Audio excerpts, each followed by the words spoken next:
ഫലസ്തീൻ എന്ന് പറയുന്നത് മുസ്ലിങ്ങളുടെ മാത്രം പവിത്ര ഭൂമിയല്ല, അത് വ്യത്യസ്തങ്ങളായ മതവിഭാഗങ്ങളുടെ ഭൂമിയാണ്. ഈ യുദ്ധത്തിന്റെ കെടുതികൾ അനുഭവിക്കുന്നത് മുസ്ലിങ്ങൾ മാത്രമല്ല, ലോകത്തെ വ്യത്യസ്തങ്ങളായ മതവിഭാഗങ്ങളിലുള്ള ആളുകളാണ്. അത് ജൂതന്മാർക്ക് പ്രധാനപ്പെട്ട ഭൂമിയാണ് എന്ന് മാത്രമല്ല, ആ ഭൂമി വിശാലമായി നമ്മൾ ചരിത്രം വായിച്ചാൽ, ലോകത്തുള്ള ജനസംഖ്യ എടുത്ത് പരിശോധിച്ചാൽ അതിലൊരു വലിയ വിഭാഗത്തിന്റെ വിശ്വാസത്തിന്റെ ഭാഗമായുള്ള സ്ഥലമാണ്. ആ സ്ഥലത്തേക്ക് ചരിത്രം നമ്മൾ കൃത്യമായി പഠിച്ചാൽ, ഉമർ ഇബ്നുൽ ഖത്താബ് റളിയല്ലാഹു അൻഹുവിന്റെ കാലത്തിനു മുമ്പ് അവിടേക്ക് വന്ന് പ്രാർത്ഥിക്കാൻ ജൂതന്മാർക്ക് അവസരമുണ്ടായിരുന്നില്ല. അങ്ങോട്ട് വന്ന് പ്രാർത്ഥിക്കാനുള്ള അനുമതി അവർക്ക് നൽകപ്പെട്ടിട്ടില്ല. കാരണം മഹാനരായ ഈസാ നബി അലൈഹിസ്സലാമിനെ ക്രൂശിച്ചത് ജൂതന്മാരാണ്. ആ ജൂതന്മാരായ ആളുകൾ ഞങ്ങളുടെ ദേവാലയങ്ങൾ തകർത്തു കളയുമോ എന്ന ഭയം ക്രൈസ്തവ വിശ്വാസികൾക്ക് എപ്പോഴും ഉണ്ടായിരുന്നു. അതുകൊണ്ട് തന്നെ മഹാനരായ ഈസാ പ്രവാചകന്റെ ചരിത്രം തൊട്ടുറങ്ങുന്ന, ഉമ്മ വച്ചുറങ്ങുന്ന ഫലസ്തീനിന്റെ മണ്ണിലേക്ക് അവർ കടന്നു വരാതിരിക്കാൻ എപ്പോഴും അവർ ജാഗരൂകരായിരുന്നു. എന്ന് മാത്രമല്ല, ഫലസ്തീനിന്റെ മണ്ണിലുണ്ടായിരുന്ന ജൂതന്മാരെ അവിടെ നിന്ന് ആട്ടിപ്പുറത്താക്കിയത് മുസ്ലിങ്ങളല്ല, ടൈറ്റസ് സീസർ എന്ന് പറയുന്ന ഭരണാധികാരിയാണ് ജൂതന്മാരുടെ പവിത്രമായ വിലാപമതിലും അതുപോലെ തന്നെ സോളമൻ ടെമ്പിളും പൊളിച്ചു കളഞ്ഞത്. ടൈറ്റസ് സീസർ മുസ്ലിമല്ല, ടൈറ്റസ് സീസർ റോമക്കാരനാണ്. അതുപോലെ പിൽക്കാലത്ത് AD 138 4 ലക്ഷം ജൂതന്മാരെ കൊല ചെയ്തു കളഞ്ഞ ഭരണാധികാരി ഹഡ്രിയാൻ എന്ന ഭരണാധികാരി മുസ്ലിമല്ല. ഹഡ്രിയാന്റെ ആശയം മുസ്ലിങ്ങളുടെ ആശയമല്ല. 4 ലക്ഷം ജൂതന്മാരെ അവർ വേട്ടയാടി എന്ന് മാത്രമല്ല, വ്യത്യസ്തങ്ങളായ സ്ഥലങ്ങളിൽ ജൂതന്മാരെ അവതരിപ്പിച്ചത് ഏറ്റവും മോശക്കാരായ ആളുകളായിട്ടാണ്. യൂറോപ്പിൽ പ്ലേഗ് രോഗം പകർത്തുന്നവരായിട്ടാണ് അവരെ ലോകത്തിന്റെ മുമ്പിൽ അവതരിപ്പിച്ചത്. അവരുടെ പ്രിയപ്പെട്ട ഭൂമികയിൽ വന്ന് സന്ദർശനം നടത്താനുള്ള അനുമതി നൽകിയത് സയ്യിദുനാ ഉമർ ഇബ്നുൽ ഖത്താബ് റളിയല്ലാഹു അൻഹു എന്ന ഭരണാധികാരിയാണ്. ചരിത്രമാർക്കും നിഷേധിക്കാൻ സാധ്യമല്ല. ജൂതന്മാരോടെവിടെയും ഇസ്ലാം, പരിശുദ്ധമായ ഇസ്ലാം നീതി വെടിഞ്ഞ് പെരുമാറിയിട്ടില്ല എന്നും അവരുടെ മനസ്സിലേക്ക് ജൂതവിരോധം പടർത്തി അവരെ നശിപ്പിക്കുന്ന സമയത്ത് ഓടി വന്ന ജൂതന്മാർക്കിടം നൽകിയതെല്ലാം ഇസ്ലാമിക ഭരണകൂടങ്ങളാണ്.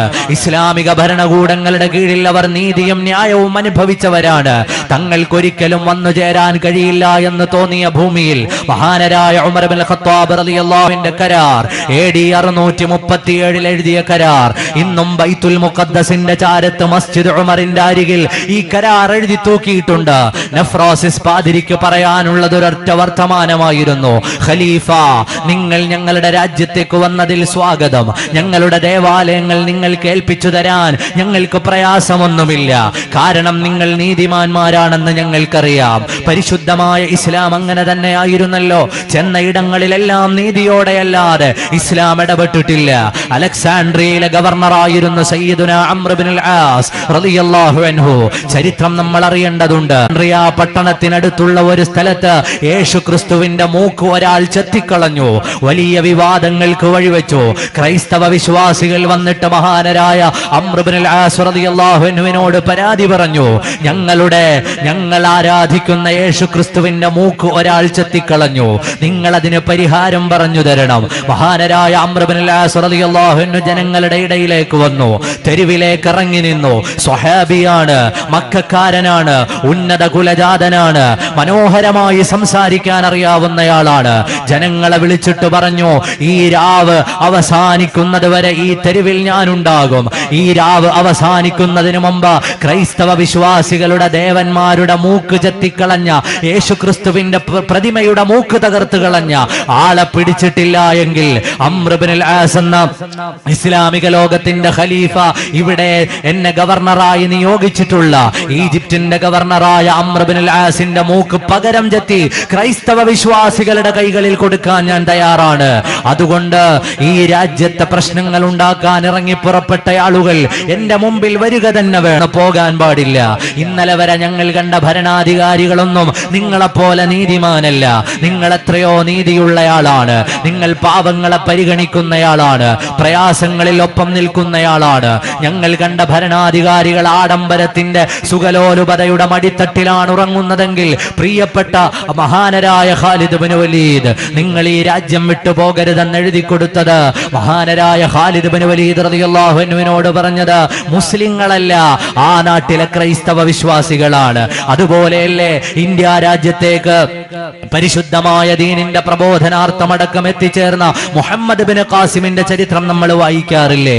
ഈ രാജ്യത്തേക്ക് മുഹമ്മദ് ബിൻ ഖാസിം വരുമ്പോ വന്ന വഴിത്താരകളെ മുഴുവനും വിസ്മയിപ്പിച്ചു കൊണ്ടുവന്നൊരു ചെറുപ്പക്കാരൻ സിന്ധിന്റെ തലപ്പത്ത് വന്ന് ഈ രാജ്യത്തിന്റെ ഭരണമേറ്റെടുത്തു. എല്ലാ തരത്തിലും ഇന്ത്യ രാജ്യത്തെ വ്യത്യസ്തങ്ങളായ മതവിഭാഗങ്ങളെ, സിന്ധ് ഭാഗത്ത് ജീവിച്ചിരുന്ന മനുഷ്യരെ മാനവികതയുടെയും കാരുണ്യത്തിന്റെയും വഴിയിലേക്ക് വിളിച്ചു. അവസാനം മഹാനരായ മുഹമ്മദ് ബിൻ ഖാസിം എന്ന ഭരണാധികാരി വളരെ ചെറിയ പ്രായത്തിൽ ലോകത്തോട് യാത്ര പറഞ്ഞു. മുഹമ്മദ് ബിൻ ഖാസിം എന്ന ഭരണാധികാരി സിന്ധ് ഭരിച്ചുകൊണ്ടിരിക്കെ ഈ ലോകത്തോട് വിട പറഞ്ഞപ്പോ ഹിന്ദുക്കളായ ആളുകൾ അവരുടെ വീടുകളിൽ മുഹമ്മദ് ബിൻ ഖാസിമിന്റെ പ്രതിമയുണ്ടാക്കിയിട്ട് ആദരവർപ്പിച്ചു. ആരാണ് മുഹമ്മദ് ബിൻ ഖാസിം? മുഹമ്മദ് ബിൻ ഖാസിം മുസ്ലിമാണ്. മഹാനരായ മുഹമ്മദ് ബിൻ ഖാസിമിന്റെ പ്രതിമയുണ്ടാക്കി വെച്ചിട്ട് തങ്ങളെ നീതിപൂർവം ഭരിച്ച ഒരു ഭരണാധികാരിയുടെ ഓർമ്മകൾ നിലനിർത്തി ഇന്ത്യയിലെ ഹിന്ദുക്കൾ എന്ന് ചരിത്രം പറയുകയാണ്. പ്രിയപ്പെട്ട സഹോദരങ്ങളെ, നമ്മുടെ രാജ്യം 750 കൊല്ലം ഭരിച്ചിരുന്നത് മുഗളന്മാരാണ്. വ്യത്യസ്തങ്ങളായ ഭരണാധികാരികളാണ്. ബാബർ തന്റെ മകനായ ഹുമയൂണിന് എഴുതിയ ഒരു കത്ത് ഇന്നും ഭോപ്പാൽ ആർക്കൈവ്സിൽ സൂക്ഷിപ്പുണ്ട്. ബാബർ തന്റെ മകനോട് പറയുന്നുണ്ട്, വ്യത്യസ്തങ്ങളായ മതവിഭാഗങ്ങളുടെ നിങ്ങളുടെ കൈകളിൽ ഇരിക്കുന്നതിൽ ഞങ്ങൾക്ക് പ്രയാസമില്ല. അവിടുന്ന് ഉയർത്തെഴുന്നേറ്റു എന്ന് ഞങ്ങൾ വിശ്വസിക്കുന്ന സ്ഥലം നിങ്ങളുടെ വിശ്വാസത്തിനെതിരാണെങ്കിലും നിങ്ങളുടെ അധീനതയിലായിരിക്കുന്നതിൽ ഞങ്ങൾക്ക് പ്രയാസമില്ല. നിങ്ങളുടെ കൈകളിൽ ഞങ്ങൾ തരാം. പക്ഷേ നിങ്ങൾ എനിക്കൊരു വാക്കു തരണം. ഈ രാജ്യത്തേക്ക് ജൂതന്മാരെ പ്രവേശിപ്പിക്കാൻ പാടില്ല. AD 638 എഴുതിയ കരാർ, ഈ രാജ്യത്തേക്ക് ജൂതന്മാരെ പ്രവേശിപ്പിക്കാൻ പാടില്ല. ഉമർ ഇബ്നുൽ ഖത്താബ് റളിയല്ലാഹു അൻഹു പറഞ്ഞു, ഈ കരാർ എനിക്ക് പാലിക്കാൻ പറ്റില്ല, ഈ കരാർ ഞാൻ സ്വീകരിക്കുകയില്ല. കാരണം ഏതെങ്കിലും ഒരു മതവിഭാഗത്തെ, ആ മതവിഭാഗത്തിന്റെ ആരാധനാ സ്വാതന്ത്ര്യങ്ങളെ ഒക്കെയും ഇല്ലായ്മ ചെയ്ത് അവർക്ക് ആരാധിക്കാനുള്ള അവസരങ്ങൾ നഷ്ടപ്പെടുത്തി ഡിസ്ക്രിമിനേഷൻ ചെയ്യുന്ന ഒരു ശൈലിയെ എനിക്ക് ഉൾക്കൊള്ളാൻ കഴിയില്ല. കാരണം എന്റെ നേതാവ് റഹ്മത്തുൽ ലിൽ ആലമീനാണ്, സയ്യിദുനാ മുഹമ്മദുർ റസൂലുള്ളാഹ് സ്വല്ലല്ലാഹു അലൈഹി വആലിഹി വഅസ്ഹാബിഹി വസല്ലം എനിക്ക് പഠിപ്പിച്ചു തന്നത് അങ്ങനെ ഒരു ശൈലിയല്ല. അതുകൊണ്ട് എനിക്ക് നിങ്ങൾക്കൊരു വാക്കു തരാൻ പറ്റും. നിങ്ങൾ എന്തുകൊണ്ടാണ് ജൂതന്മാരെ ജെറുസലേമിലേക്ക് വരരുത് എന്ന് പറയുന്നത്, ഫലസ്തീനിലേക്ക് വരരുത് എന്ന് പറയുന്നത്? നിങ്ങളുടെ കൽബിലുള്ളതൊരു ഭയമാണ്. നിങ്ങളുടെ ദേവാലയങ്ങളെ നിങ്ങൾ രൂപപ്പെടുത്തിയിട്ടുള്ളതും സയ്യിദുനാ ഈസാ നബി അലൈഹിസ്സലാമിനെ പ്രസവിച്ച ചർച്ച് ഓഫ് നേറ്റിവിറ്റിയിലേക്ക് ഒരു മനുഷ്യന് മാത്രമാണ് കയറാൻ കഴിയുക. മറ്റൊന്നും കൊണ്ടല്ല, വിശാലമായ ദേവാലയത്തെ സംഘടിതമായി ആക്രമിക്കാതിരിക്കാനാണ്, തകർത്തുകളയാതിരിക്കാനാണ്. സംഘടിതമായി അതിലേക്ക് പ്രവേശിച്ചിട്ട് ആ ദേവാലയത്തെ ഇല്ലായ്മ ചെയ്യുമെന്ന ഭയം കൊണ്ടാണ് അതിന്റെ വാതിൽ ഒരാൾക്ക് മാത്രം കയറാൻ പാകത്തിൽ നിജപ്പെടുത്തിയത്. ആരാണ് ചർച്ച് ഓഫ് നേറ്റിവിറ്റി ആക്രമിച്ചത്? മുസ്ലിങ്ങളല്ല. ഈസാ പ്രവാചകർ ജനിച്ച പ്രദേശത്തെ ആക്രമിച്ചത് ജൂതന്മാരാണ്. ചരിത്രം നമ്മളോട് വിളിച്ചു പറയുകയാണ്. പലതവണ ആ ദേവാലയം ആക്രമിക്കപ്പെട്ടിട്ടുണ്ട്. അതുകൊണ്ടാണ് അതിന്റെ വാതിൽ പരിമിതപ്പെട്ടിട്ടുള്ളത്. ആ വാതിലടക്കമുള്ള അവിടുത്തെ വ്യത്യസ്തങ്ങളായ ദേവാലയങ്ങൾ ഉൾക്കൊള്ളുന്ന പ്രദേശം നിങ്ങളുടെ കൈകളിലേക്ക് തരുമ്പോഴും ഞങ്ങളുടെ ഭയം നിങ്ങളെയല്ല, ഇവിടെ വരുന്ന ജൂതന്മാർ ഞങ്ങളുടെ ദേവാലയങ്ങളിലേക്ക് കടക്കുമെന്നാണ്.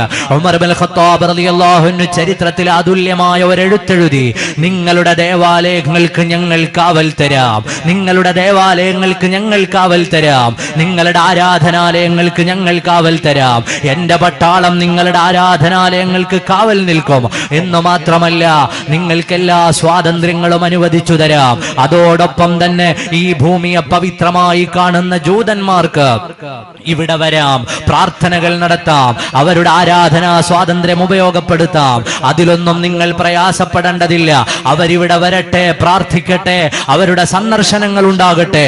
നിങ്ങളുടെ ദേവാലയത്തിനൊരു പോറൽ പോലും ഏൽക്കാതെ സൂക്ഷിച്ചുകൊള്ളാമെന്ന് ഇസ്ലാമിക ഖിലാഫത്തിന്റെ ഉജ്ജ്വലമായ സാരഥ്യമേറ്റെടുത്ത സയ്യിദുനാ ഉമർ ഇബ്നുൽ ഖത്താബ് തങ്ങളുടെ കരാറാണ്. ഇന്നുവരെയും ചരിത്രം നിങ്ങൾ പരിശോധിച്ചു നോക്കൂ. 458 കൊല്ലക്കാലം ഇസ്ലാമിക ലോകത്ത് വ്യത്യസ്തങ്ങളായ ഭരണകൂടങ്ങൾ വന്നു. ആ ഭരണകൂടങ്ങളെല്ലാം ആ വാക്ക് പാലിക്കുക തന്നെ ചെയ്തു. ആ ദേവാലയങ്ങൾക്ക് അവർ കാവല് നിന്നു. ഈ അടുത്ത സമയം വരെയും മഹാന്മാരായ നമ്മുടെ മുൻഗാമികളുടെ ആ പാരമ്പര്യം ഏറ്റെടുത്ത ഫലസ്തീനിലുള്ളത് മുസ്ലിങ്ങൾ മാത്രമല്ല. ചില ആളുകൾ തെറ്റിദ്ധരിച്ചു പോയതാണ്. ഫലസ്തീനിൽ ക്രൈസ്തവ വിശ്വാസികളുണ്ട്. വ്യത്യസ്തങ്ങളായ മതവിഭാഗങ്ങളുടെ ആരാധനാ ഭൂമിയാണത്. എല്ലാ തലങ്ങളെയും ലംഘിച്ചുകൊണ്ടാണ് ഇസ്രയേൽ അവിടെ ബോംബിട്ടുകൊണ്ടിരിക്കുന്നത്. അതിനെതിരെ ശക്തമായി വാദിക്കുകയും ശക്തമായി പ്രതിഷേധിക്കുകയും ചെയ്യുക എന്നുള്ളത് നമ്മുടെ രാജ്യത്തിന്റെ പാരമ്പര്യമാണ്. ഈ രാജ്യത്തിന്റെ രാഷ്ട്രപിതാവ് 1938 നവംബർ 26 ഹരിജനിൽ ഒരു ലേഖനം എഴുതിയിട്ടുണ്ട്. ആ ലേഖനം എന്തായിരുന്നു? ഫലസ്തീനിനെ സംബന്ധിച്ച് വിശാലമായ കാഴ്ചപ്പാടുള്ളയാളായിരുന്നു മഹാത്മാഗാന്ധി എന്ന നമ്മുടെ രാജ്യത്തിന്റെ രാഷ്ട്രപിതാവ്. രാഷ്ട്രപിതാവിന്റെ ലേഖനത്തിന്റെ അവസാനം വരുന്നത് ഫ്രാൻസുകാരനുള്ളതുപോലെ, ഇംഗ്ലീഷുകാരന് ഇംഗ്ലണ്ട് ഉള്ളതുപോലെ ഫലസ്തീൻ അറബികളുടേതാണ്. അത് മഹാത്മാഗാന്ധിയുടെ വാക്കാണ്. ഫലസ്തീൻ അറബികളുടേതാണ്. അവിടെ കടന്നു ചെന്ന മാനവിക വിരുദ്ധമായ പ്രവർത്തനങ്ങൾ നടത്തുന്നവർ ചെയ്തുകൊണ്ടിരിക്കുന്നതിനെ ഒരു നിലയിലും അംഗീകരിക്കാൻ സാധ്യമല്ല എന്ന് വിളിച്ചു പറഞ്ഞത് മഹാത്മാഗാന്ധിയാണ്. മഹാത്മാഗാന്ധി വിശാലമായി എഴുതിയിട്ടുണ്ട്. ഫലസ്തീനിൽ വേദന അനുഭവിക്കുന്ന മനുഷ്യരെ നോക്കിയിട്ട് പറഞ്ഞു, നിങ്ങളും ഞങ്ങളും തുല്യമായ ദുഃഖിതരാണ്. കാരണം ഇന്ത്യ രാജ്യത്തിന്റെ സ്വാതന്ത്ര്യ സമര പ്രവർത്തനങ്ങളുടെ നടുത്തളത്തിൽ അനുഭവിച്ച വേദനകൾ അറിയാവുന്നതുകൊണ്ട് ഈ രാജ്യമെന്നും ആ നിലപാട് സ്വീകരിച്ചിട്ടുണ്ട്. പ്രിയപ്പെട്ട സഹോദരങ്ങളെ, ഈ രാജ്യത്തിന്റെ ഒന്നാമത്തെ പ്രധാനമന്ത്രിയായിരുന്നു ജവഹർലാൽ നെഹ്റു. ഈ ലോകത്ത് നടന്നുകൊണ്ടിരിക്കുന്ന വ്യത്യസ്തങ്ങളായ വിഷയങ്ങളിൽ ഉന്നതമായ കാഴ്ചപ്പാട് അദ്ദേഹത്തിനുണ്ടായിരുന്നു. ആ മനുഷ്യൻ ജൂതന്മാരായ ആളുകൾ പല സ്ഥലങ്ങളിലും വേട്ടയാടപ്പെട്ടപ്പോ ആരാണ് അവരെ വേട്ടയാടിയത്? 65 ലക്ഷം ജൂതന്മാരെ കൊന്നുകളഞ്ഞത് അഡോൾഫ് ഹിറ്റ്ലറാണ്. ഹിറ്റ്ലർ മുസ്ലിമല്ല. ചരിത്രം നമ്മളോട് വിളിച്ചു പറയുന്നുണ്ട്. അവരെ ആട്ടിയോടിച്ചത്, ഫ്രാൻസിൽ നിന്ന് ആട്ടിയോടിച്ചത്, ലോകത്തിന്റെ വ്യത്യസ്തങ്ങളായ ഭാഗങ്ങളിൽ ആട്ടിയോടിച്ച ഭരണാധികാരികളെ നിങ്ങൾ എണ്ണി നോക്കൂ. ആ ഭരണാധികാരികളൊന്നും മുസ്ലിമല്ല. അവരുടെ ആരാധനാലയങ്ങൾ തകർത്തത് മുസ്ലിങ്ങളല്ല. ടൈറ്റസ് സീസർ മുസ്ലിമല്ല. ഹെഡ്രിയാൻ മുസ്ലിമല്ല. സ്പെയിൻ ഭരിച്ചിരുന്നത് മുസ്ലിങ്ങളല്ല. പോർച്ചുഗൽ ഭരിച്ചിരുന്നത് മുസ്ലിങ്ങളല്ല. അഡോൾഫ് ഹിറ്റ്ലർ മുസ്ലിം ആയിരുന്നില്ല. നെപ്പോളിയൻ ബൊണോപാർട്ട് മുസ്ലിം ആയിരുന്നില്ല. ചരിത്രത്തിൽ അവരോട് നീതികേട് ചെയ്തതൊന്നും മുസ്ലിം ഭരണാധികാരികളോ രാഷ്ട്രങ്ങളോ അല്ല. അത്ര വലിയ നീതികേട് അനുഭവിച്ച ആ സമൂഹത്തിന്റെ വേദനകളിൽ എന്നും ഒപ്പം നിന്ന ഇന്ത്യ രാജ്യത്തിന്റെ ഒന്നാമത്തെ പ്രധാനമന്ത്രിയായ ജവഹർലാൽ നെഹ്റു ഫലസ്തീൻ വിഷയം വന്നപ്പോ പറഞ്ഞു, ഫലസ്തീൻ വിഷയത്തിൽ ഫലസ്തീനിലെ ജനങ്ങളോടൊപ്പമല്ലാതെ നിൽക്കാൻ സാധ്യമല്ല. നെഹ്റു എന്ന് പറയുന്ന മനുഷ്യനെ അറിയാവുന്നത് കൊണ്ട് തന്നെ അനുരഞ്ജന ചർച്ചകൾക്ക് പലരെയും അവർ പറഞ്ഞയച്ചു. ഇന്ത്യ രാജ്യത്തിന്റെ ഒന്നാമത്തെ പ്രധാനമന്ത്രിയെ ഫലസ്തീനെതിരായി ഇസ്രയേലിന്റെ കൂടെ നിർത്താൻ ചർച്ചയ്ക്ക് അവർ ഒരിക്കൽ നിയോഗിച്ചത് ലോകമറിയപ്പെടുന്ന ശാസ്ത്രജ്ഞനായ E=mc². നമ്മളൊക്കെയും വായിച്ചു പഠിക്കാറുള്ളതാണ്. നമ്മുടെ മക്കൾ പഠിക്കാറുള്ളതാണ്. ലോകത്തെ സയൻസിന് ലോകത്ത് ഒരുപാട് മുന്നേറ്റങ്ങൾ സാധ്യമാക്കിയ സാക്ഷാൽ ആൽബർട്ട് ഐൻസ്റ്റീനെയാണ്. ഐൻസ്റ്റീനുമായിട്ട് ദീർഘനേരം വർത്തമാനം പറഞ്ഞതിനു ശേഷവും ജവഹർലാൽ നെഹ്റുവിന് പറയാനുണ്ടായിരുന്നത് ഇസ്രയേലിനൊപ്പമില്ല എന്ന നിലപാടാണ്. ഇസ്രയേലിനൊപ്പം നിൽക്കാൻ ആൽബർട്ട് ഐൻസ്റ്റീനെ പറഞ്ഞയച്ചു. പിന്നീട് ആൽബർട്ട് ഐൻസ്റ്റീനോട് ആ രാജ്യത്തിന്റെ രാഷ്ട്രപിതാവാകണമെന്ന് പറഞ്ഞപ്പോ അദ്ദേഹവും പറഞ്ഞു, എനിക്കിതിൽ താല്പര്യമില്ല. കാരണം ഇസ്രയേൽ എന്നുള്ള രാഷ്ട്രസങ്കല്പം തന്നെ എത്രയോ മാനവിക വിരുദ്ധമായ സങ്കല്പമാണ്. ഞാൻ വിശാലമായി അതിന്റെ ചരിത്രത്തിലേക്ക് കടന്നു പോകുന്നില്ല. ഇന്ന് നമ്മൾക്ക് പ്രാർത്ഥനകൾ നടക്കുമ്പോൾ അവർക്ക് വേണ്ടി പ്രാർത്ഥിക്കേണ്ട സമയവും സന്ദർഭവുമാണ്. ഫലസ്തീനിലേക്ക് നോക്കുമ്പോൾ വേദനകളുടെ കാലമാണ്. അവിടെ കഴിക്കാൻ ഭക്ഷണമില്ലാത്ത അവസ്ഥയാണ്. ഉള്ളി മുറിച്ച് ഉപ്പിൽ മുക്കി തിന്നുന്ന കുഞ്ഞുങ്ങളെ നമ്മൾ അവിടെ നിന്ന് കാണുകയാണ്. ഹോസ്പിറ്റലുകളിൽ പോലും അനസ്തേഷ്യയില്ലാതെ ശസ്ത്രക്രിയകൾ നടക്കുകയാണ്. മുറിവുകളിൽ മരുന്ന് വെച്ചു കെട്ടാൻ മരുന്നില്ലാതെ വിഷമിക്കുകയാണ്. ആലോചിച്ചു നോക്കൂ, എന്റെയും നിങ്ങളുടെയും ഭവനത്തിലേക്ക് നാട്ടിലെ കയ്യൂക്കുള്ള ഒരാളെ കൊണ്ടുവരുന്നു. അയാൾ നമ്മുടെ വീട്ടിൽ കൊണ്ടുവന്ന് മറ്റൊരാളെ താമസമാക്കുന്നു. ഈ റൂമിലൊന്ന് താമസിച്ചോട്ടെ എന്ന് പറഞ്ഞ് ഒരാളിന്റെ കയ്യൂക്കിന്റെ ബലത്തിൽ കൊണ്ടുവന്ന് താമസിപ്പിക്കുന്നയാൾ പിറ്റേ ദിവസം ആ റൂമിന്റെ ആ വീടിന്റെ മറ്റു റൂമുകൾ കൂടി പിടിച്ചെടുക്കുന്നു. അതേ ആൾ 2 ദിവസം കഴിയുമ്പോൾ ഹാൾ പിടിച്ചെടുക്കുന്നു. അതേ ആൾ 2 ദിവസം കഴിയുമ്പോൾ വാഷ്റൂം പിടിച്ചെടുക്കുന്നു. അതേ ആൾ 2 ദിവസം കഴിയുമ്പോൾ വീടിന്റെ അതിർത്തിയിൽ നിന്ന് നമ്മെ ചവിട്ടി പുറത്താക്കിയിട്ട് ഇത് എന്റെ വീടാണെന്ന് വാദിക്കുന്നു. നീതിബോധമുള്ള ഏതെങ്കിലും ഒരാൾക്ക് ഉൾക്കൊള്ളാൻ സാധ്യമാണോ? ഇതാണ് സംഭവിച്ചത്. 917 ഒന്നാം ലോക മഹായുദ്ധകാലത്ത് സാമ്പത്തികമായി തകർന്നു പോയിക്കൊണ്ടിരിക്കുന്ന സമയത്ത് തങ്ങളെ സാമ്പത്തികമായി സഹായിച്ച, ചാരപ്പണികൾക്ക് സഹായിച്ച ജൂതന്മാരായ ആളുകളോട് റോത്ത്ചൈൽഡ് ഫാമിലിക്കെന്ന ബാൽഫർ, ജെയിംസ് ആർതർ ബാൽഫർ എന്ന ഇംഗ്ലീഷുകാരൻ, ബ്രിട്ടന്റെ വിദേശകാര്യമന്ത്രി എഴുതി കൊടുത്ത ഒരു കരാറുണ്ട്. നിങ്ങൾക്ക് ഫലസ്തീനിൽ നിങ്ങളുടെ വാഗ്ദത്ത ഭൂമിയായി പലപ്പോഴും നിങ്ങൾ പറയാറുള്ള ഫലസ്തീനിൽ നിങ്ങൾക്ക് ഇടം തരാം, നിങ്ങൾക്ക് അവിടെ കൊണ്ടുപോയി താമസിക്കാനുള്ള അവസരം തരാം. 917 എഴുതിയ കരാറിന്റെ അടിസ്ഥാനത്തിലാണ് 1948 മെയ് 14 ലോകമാസകലമുള്ള വ്യത്യസ്തങ്ങളായ രാജ്യങ്ങളിൽ പൗരത്വമുള്ള ജൂതന്മാരെ കൊണ്ടുവന്നിട്ട് 10 ലക്ഷം അറബികൾ താമസിക്കുന്ന ഫലസ്തീനിൽ താമസമാക്കിപ്പിച്ചത്. പ്രിയപ്പെട്ട സഹോദരങ്ങളെ, പലരും ഇന്ന് തെറ്റിദ്ധരിക്കാറുണ്ട് ഫലസ്തീനിന്റെ പ്രശ്നം കാലങ്ങളായുള്ള പ്രശ്നമാണെന്ന്. തീർച്ചയായും അത് തെറ്റാണ്. ഇന്ന് കാണുന്ന നിലവിളികളുടെയും പ്രയാസങ്ങളുടെയും പ്രശ്നങ്ങളുടെയും ആരംഭം ചരിത്രപരമായി വരുന്നത് 948 മെയ് 14 ലോകമാസകലമുള്ള ജൂതന്മാരെ വിളിച്ചുകൊണ്ടുവന്ന് ബ്രിട്ടന്റെ തോക്കിന്റെ മുനയിൽ അവിടെ ഒരു രാഷ്ട്രം സ്ഥാപിക്കുമ്പോഴാണ്. അന്നു മുതൽ അവരനുഭവിച്ചത് എല്ലാം നീതികേടിന്റെ വർത്തമാനമാണ്. തങ്ങളുടെ നാട്ടിലേക്ക് വന്ന് തങ്ങളുടെ വീടുകൾ അവർ കവർന്നെടുത്തു, തങ്ങളുടെ വെള്ളം അവർ തടഞ്ഞു വെച്ചു. ആലോചിച്ചു നോക്കൂ, ഒരു ഭാഗത്ത് മെഡിറ്ററേനിയൻ കടൽ, മറുഭാഗത്ത് തങ്ങളുടെ ഭൂമി മുഴുവനും ഒരു സമൂഹം കൈക്കലാക്കി. അവരാണിപ്പോൾ ഇവർക്ക് വെള്ളം കൊടുക്കേണ്ടത്, അവരാണിപ്പോൾ ഇവർക്ക് ഭക്ഷണം നൽകേണ്ടത്. തങ്ങളുടെ സ്ഥലം അറിയാത്തത് കൊണ്ടാണ് അവിടെ ഉണ്ടായിരുന്ന പ്രധാനപ്പെട്ട അൽ ഷിഫ ഹോസ്പിറ്റൽ അടക്കമുള്ള പല ഹോസ്പിറ്റലുകളും നിർമ്മിച്ചത് ആംഗ്ലിക്കൻ ചർച്ചാണ്. 1882 അവിടെ മിഷണറി പ്രവർത്തനങ്ങൾക്ക് വന്ന ആംഗ്ലിക്കൻ ചർച്ച് ക്രൈസ്തവ സഹോദരങ്ങളാണ് ഫലസ്തീനിൽ പല ഇടങ്ങളിലായി അവരുടെ ആതുര സേവന കേന്ദ്രങ്ങളെ നിർമ്മിച്ചത്. അതുപോലെ അവിടെ ബോംബിങ്ങുകൾ നടക്കുമ്പോൾ നഷ്ടപ്പെട്ടത് മുസ്ലിങ്ങളുടെ ദേവാലയം മാത്രമല്ല, ക്രൈസ്തവ വിശ്വാസികളുടെ പവിത്രമായ ദേവാലയങ്ങൾക്ക് പലതിനും അവിടെ കേടുപറ്റിയിട്ടുണ്ട്. ഇങ്ങനെ ചരിത്രം വായിച്ചാൽ തുല്യതയില്ലാത്ത ക്രൂരതയാണ് ഫലസ്തീനിൽ നടക്കുന്നത്.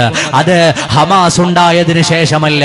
ഹമാസ് ഉണ്ടാകുന്നത് 1987 എന്നാൽ ഇസ്രായേൽ ഉണ്ടാകുന്നത് 948 948 കഴിഞ്ഞ എത്രയോ കാലം എല്ലാ മനുഷ്യാവകാശങ്ങളും ലംഘിക്കപ്പെട്ടപ്പോഴാണ് അവരിൽ നിന്നൊരു സമൂഹം പോരാട്ടത്തിനിറങ്ങി വന്നത്. അവരിൽ നിന്നൊരു സമൂഹം അവരുടെ ഭൂമിക്ക് വേണ്ടി പ്രവർത്തനങ്ങൾ ആരംഭിച്ചത്. അത് സ്വാതന്ത്ര്യ സമര പോരാട്ടമാണ്. ഫലസ്തീനികളുടെ സ്വാതന്ത്ര്യ സമര പോരാട്ടമാണ് ഫലസ്തീനിൽ നടന്നുകൊണ്ടിരിക്കുന്നത്. അത് വ്യത്യസ്തങ്ങളായ ആളുകളുടെ കാർമ്മികത്വത്തിൽ നടക്കുന്നു എന്ന് മാത്രമാണ്. ചരിത്രത്തെ വളച്ചൊടിക്കുകയും വസ്തുതകളെ തിരുത്തി പറയുകയും നമ്മുടെ പോലും ഹൃദയങ്ങളിൽ പലപ്പോഴും സംശയം വീഴുകയും ചെയ്തിട്ടുള്ള കാലമാണ്. ഈ പ്രശ്നങ്ങൾ ഒക്ടോബർ 7 തുടങ്ങിയതല്ല, 948 മുതൽ അതിനു മുമ്പേയുള്ള ഗൂഢാലോചനകൾ, ആ ഗൂഢാലോചനകളുടെ ഭാഗമായി തുടങ്ങിയ പ്രശ്നങ്ങളും പ്രയാസങ്ങളുമാണ്. ഇവിടെയാണ് ചെറിയ മക്കളോട് പോലും കാരുണ്യമില്ലാതെ, കരുണയില്ലാതെ പാവങ്ങളായ സ്ത്രീകളും ഗർഭിണികളും വൃദ്ധരും അടങ്ങുന്ന 1000കണക്കിന് വരുന്ന മനുഷ്യർ അവരുടെ വീടുകളും മന്നവും കിനാക്കളും എല്ലാം കവർന്നെടുത്ത ഒരു സമൂഹം ക്രൂരമായി അവരെ ഈ ലോകത്തുനിന്ന് ഉന്മൂലനം ചെയ്യാൻ ആരംഭിക്കുമ്പോ 948 മുമ്പ് ഇസ്രായേൽ എന്നൊരു രാഷ്ട്രം തന്നെ ഇല്ല. 1919 മാപ്പുകൾ നിങ്ങൾ എടുത്തു നോക്കൂ, അതിൽ ഫലസ്തീൻ എന്നൊരു ഭൂമി മാത്രമാണുള്ളത്. 48 ശേഷം ഇസ്രായേൽ ഉണ്ടായിട്ട് ഇത്രയും കാലത്തിന്റെ ഇടയിൽ അവരുടെ രാജ്യം എത്രയോ വിസ്തൃതിയിലായി. ഇന്നും അവിടുത്തെ ജനങ്ങളുടെ എല്ലാ അവകാശങ്ങളും അവർ തടഞ്ഞു വെക്കുകയാണ്. അവിടെയാണ് നമ്മൾക്ക് ചിലത് പറയാനുള്ളത്. ആലോചിച്ചു നോക്കൂ, അവരുടെ എല്ലാ അവകാശങ്ങളെയും നശിപ്പിക്കുക, എല്ലാ മനുഷ്യത്വത്തെയും ഇല്ലായ്മ ചെയ്യുക, കൊന്നുകളഞ്ഞവരുടെ മക്കളെയും കുടുംബങ്ങളെയും ആട്ടിയോടിച്ച് അഭയാർത്ഥികളാക്കി മാറ്റുക. ആരെങ്കിലും ഒരാൾ അവർക്കെതിരെ ഞങ്ങളുടെ ഭൂമിയിൽ നിന്ന് നിങ്ങൾ ഇറങ്ങണമെന്ന് പറഞ്ഞാൽ, നമ്മുടെ രാജ്യം ഭരിക്കാൻ വന്ന ബ്രിട്ടീഷുകാരോട് നമ്മളത് പറഞ്ഞിട്ടുണ്ട്, ക്വിറ്റ് ഇന്ത്യ, ഈ രാജ്യം വിട്ടുപോകണമെന്ന് പറഞ്ഞത് മഹാത്മാവാണ്. നിങ്ങൾ ഈ രാജ്യത്തേക്ക് വന്ന അഭയാർത്ഥികളാണ്. അറിയുമോ, ഇന്നത്തെ ഇസ്രായേലിന്റെ പ്രധാനമന്ത്രി ഉൾപ്പെടെയുള്ള പല ആളുകളും ഒരു കാലത്ത് ഫലസ്തീനിന്റെ വിസ അവരുടെ പാസ്പോർട്ടിൽ പതിപ്പിച്ചിട്ട് ആ രേഖകളുമായി കടന്നു വന്നവരാണ്. അവരാണ് ഇന്ന് തങ്ങളുടെ തങ്ങളുടെ രാജ്യത്തെ തങ്ങളുടെ വീടുകളിൽ തന്നെ അഭയാർത്ഥികളായ ഒരു സമൂഹത്തെ സൃഷ്ടിക്കുന്നത് നീതികേടാണ്, ന്യായീകരിക്കാൻ സാധ്യമല്ല. നമ്മുടെ രാജ്യത്തിന്റെ നിലപാടും അങ്ങനെ തന്നെയാണ്. ഞാൻ ഇത്രയും പറഞ്ഞത് എന്തിനാണ്? ചരിത്രപരമായി ഇസ്ലാം നീതിയല്ലാത്ത ഒരിടപെടലും എവിടെയും നടത്തിയിട്ടില്ല, നീതിയോടുകൂടിയല്ലാതെ വർദ്ധിച്ചിട്ടില്ല. എന്നാൽ ഇസ്രയേലിനെ അനുകൂലിക്കുന്ന പലരും മറച്ചുവെക്കുന്ന പല കാര്യങ്ങളുമുണ്ട്. വെടിനിർത്തലുണ്ടാകുമെന്ന് പ്രഖ്യാപിച്ച് മണിക്കൂറുകൾക്കകം ഇസ്രയേലിന്റെ ഭാഗത്തുനിന്ന് വീണ്ടും വെടിയൊച്ചകൾ കേൾക്കുമ്പോ ചരിത്രമറിയുന്നവർക്ക് അത്ഭുതമൊന്നുമില്ല. 1993 ഓസ്ലോ കരാർ ഉണ്ടാകുന്നത്. ഓസ്ലോ കരാറിന്റെ ഭാഗമായിരുന്നയാളാണ് യാസർ അറാഫത്ത്. യാസർ അറാഫത്ത് ഓസ്ലോ കരാർ എഴുതുമ്പോ ഫലസ്തീനിലെ വലിയൊരു സമൂഹം അദ്ദേഹത്തിനെതിരായിരുന്നു. പക്ഷേ അദ്ദേഹത്തിന്റെ ഹൃദയത്തിൽ ഒരു ചിന്തയുണ്ടായിരുന്നു. ആ ചിന്ത മറ്റൊന്നുമല്ല, ഇത്രയും കാലം ഇസ്രയേൽ പിടിച്ചെടുത്ത ഭൂമി ഏതാണോ അതെല്ലാം ഇസ്രയേലികൾ കയ്യിൽ വെച്ചോളൂ. അതിൽ നിന്നൊരു തുണ്ട് ഭൂമി പോലും ഞങ്ങൾക്ക് വേണ്ട. നിങ്ങൾ പിടിച്ചെടുത്തത് ഞങ്ങളുടെ ഭൂമിയാണ്, പക്ഷേ നിങ്ങളത് കയ്യിൽ വെച്ചോളൂ. ബാക്കിയുള്ള ഭാഗത്ത് സ്വസ്ഥതയോടെയും സമാധാനത്തോടെയും ജീവിക്കാൻ ഞങ്ങളെ അനുവദിക്കണമെന്ന് കരാർ എഴുതി ഒപ്പിട്ടപ്പോ ആ മനുഷ്യന്റെ വലിയ മനസ്സിന് ലോകം കൊടുത്ത സമ്മാനമാണ് സമാധാനത്തിന്റെ നൊബേൽ അവാർഡ്. സമാധാനത്തിനുള്ള നോബൽ സമ്മാനം നേടിയ ആളാണ് യാസർ അറാഫത്ത്. അതിന് കാരണമായത് ഓസ്ലോ കരാറാണ്. ആ കരാർ ഇങ്ങനെയാണ്: എല്ലാ ഭൂമിയും നിങ്ങൾ പിടിച്ചെടുത്തത് കയ്യിൽ വെച്ചോ, ബാക്കിയുള്ള ഭാഗത്ത് ഞങ്ങൾ ജീവിച്ചോട്ടെ, ഞങ്ങൾ കുടുംബങ്ങളായി കഴിഞ്ഞോട്ടെ. ആ ഭൂമി പിടിച്ചെടുക്കാൻ നിങ്ങൾ വരരുത്, ഇനി അക്രമങ്ങൾ ഉണ്ടാകരുത്. ഒരു മനുഷ്യന്റെ വിശാലമായ കാഴ്ചപ്പാടിൽ നിന്നാണ് ഓസ്ലോ കരാർ ഉണ്ടായത്. ഫലസ്തീനികൾക്ക് വലിയ അമർഷമുണ്ടായിരുന്നു. പക്ഷേ ആ കരാർ ഉൾപ്പെടെ ലോക ചരിത്രത്തിൽ എഴുതപ്പെട്ട കരാറുകളെയും മാന്യതയുടെ വർത്തമാനങ്ങളെയും നീതിയുടെ അടയാളങ്ങളെയും ലംഘിച്ചു കളഞ്ഞ ചരിത്രമാണ് ഇസ്രയേലിന് ലോകത്തോട് പറയാനുള്ളത്. ലോക മനസാക്ഷിയുടെ മുന്നിലും ലോകത്തിന്റെ മുമ്പിലും എഴുതപ്പെട്ട കരാറുകളെ ഇത്രയേറെ ലംഘിച്ചു കളഞ്ഞ ഒരു രാജ്യത്തെ എങ്ങനെയാണ് നമ്മുടെ ഹൃദയത്തോട് ചേർത്ത് വെക്കാൻ കഴിയുക? മനുഷ്യത്വമുള്ളവർക്ക് അത് സാധ്യമല്ല.